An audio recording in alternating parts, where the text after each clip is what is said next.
Remember a time before smartphones, before tablets? Way back then, video games were pretty simple. We're talking about the 1970s, the Wild West of gaming. Back then, a game called Pong ruled the arcades. Pong was as basic as it gets, 2 paddles and a dot. The goal, hit the dot past your opponent. Simple, right? But it was a huge hit. Soon, companies like Atari brought gaming into our homes with consoles like the Atari 2600. These early consoles introduced us to iconic characters like Pac-Man, Space Invaders, and Donkey Kong. These games were simple but oh so addictive. Back then, controllers had just one button and a joystick. Moving your character around was basic. Up, down, left, right. That's it.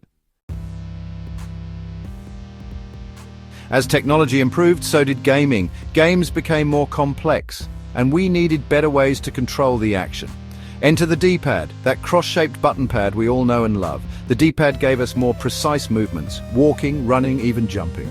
Games like Super Mario Bros. On the Nintendo Entertainment System showed us just how much fun a D-pad could be. But we weren't done yet. We wanted even more control. That's when analog sticks entered the game.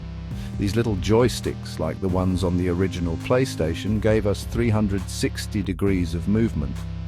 Now we could sneak, aim carefully, and explore vast three-dimensional worlds in games like Super Mario 64 and The Legend of Zelda: Ocarina of Time. Talk about a game changer. Shooting games have been around for ages. Remember Space Invaders? But they really took off with games like Doom and Wolfenstein 3D. These games gave us our first taste of fast-paced, first-person shooting action. We were no longer just controlling a character from afar. We were the character, blasting our way through enemies and exploring maze-like levels. The introduction of mouse and keyboard controls for PC gaming made these shooters even more immersive and exciting. Then came games like GoldenEye 007 on the Nintendo 64. It brought split-screen multiplayer shooting to our living rooms, and we spent countless hours battling friends and family. Gaming was fun solo, but playing with friends even better. Early consoles let us do just that with games like Contra and Teenage Mutant Ninja Turtles. We could team up, fight side by side, and share the joy and frustration of gaming together. These early multiplayer experiences were mostly local, meaning you had to be in the same room to play together. But that was about to change. Big time. Section 5. Connecting the world online, gaming takes over. Remember dial-up internet, the sound of that modem connecting? That glorious moment meant one thing. We could finally play games online. Games like Quake and StarCraft pioneered online multiplayer gaming, connecting players worldwide. Suddenly, we weren't just playing against friends, we were battling opponents from all over the globe. The internet changed everything. Gaming was no longer a solitary hobby, it became a global community.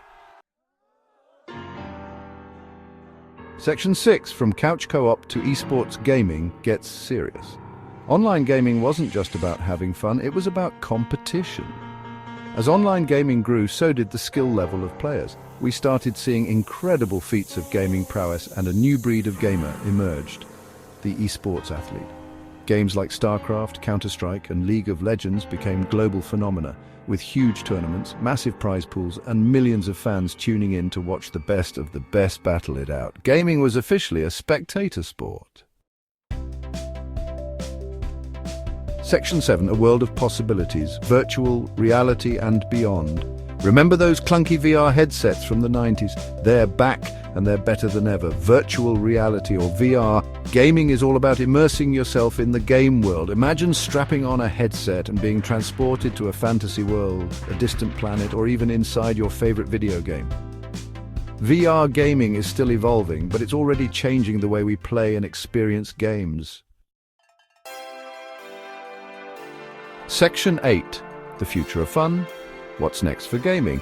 So, what's next for the world of gaming? That's the exciting part. No one knows for sure. But one thing's certain, gaming will continue to evolve in ways we can't even imagine. Will we see holographic games? Games controlled by our minds? Who knows, but one thing's for sure, the future of gaming is bright and full of endless possibilities. Section 9, conclusion, a never-ending game. From those early days of Pong to today's immersive online worlds, gaming has come a long way. We've seen consoles shrink, graphics become mind-blowingly realistic, and gameplay mechanics become more complex and rewarding. But no matter how much gaming evolves, one thing remains constant: the joy of picking up a controller or mouse and keyboard and getting lost in a game. So, keep playing, keep exploring, and keep having fun.